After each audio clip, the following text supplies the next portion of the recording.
public health emergency. Idineklara sa Maynila dahil sa tambak na basurang hindi nakokolekta.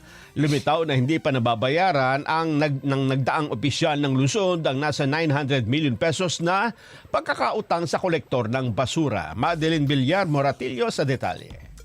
Malaking problema sa basura ang sumalubong sa nagbabalik na alkalde ng Maynila na si Isko Moreno sa kanyang unang araw sa pwesto. Sabog ang Maynila. Sa baho, sa eyesore, at higit sa lahat, panganib na dulot ng basura sa kalusugan ng ating mamamayan. Kaya naman isa sa mga pangunahing aksyon niya, magdeklara ng garbage crisis sa Maynila. Kakausapin na rin niya ang konseho ng lungsod para sa deklarasyon naman ng public health emergency.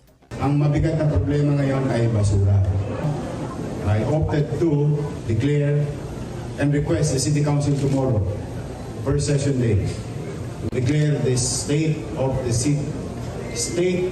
emergency, health emergency of the entire city of Manila. Ito ay para sa full force mobilization ng lahat ng resources ng lungsod.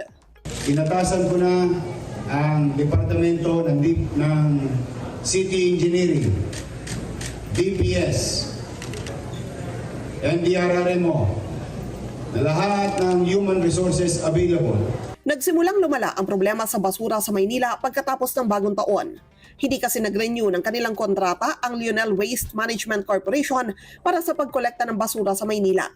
Ito'y matapos pumalo sa 561 million pesos ang utang ng lungsod noong panahon ni dating Mayor Hani Lacuna.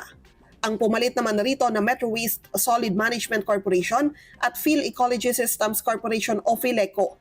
Terminate na ang kontrata para sa garbage collection and disposal service maging high-pressure washing operation. Umabot kasi sa 400 million pesos ang hindi naman nabayaran sa kanila ng Manila LGU. Sa kabila nito, napagkausapan naman ni Mayor Isko ang Lionel na tulungan muna sila ng libre. Nakiusap sa Lionel Waste Management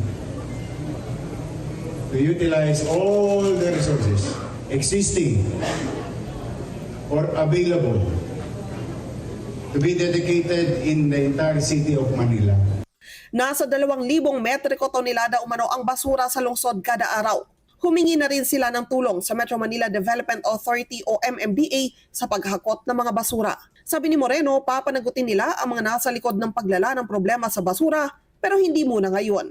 We will dedicate our time, 2% of it going after to those who are liable, administratively and criminally. 90% of our time, we will dedicate it to the people of Manila by serving them and giving them efficient government. So there is accountability. And we'll throw the books to them. Madeline Villar Moratillo para sa 100% Balita.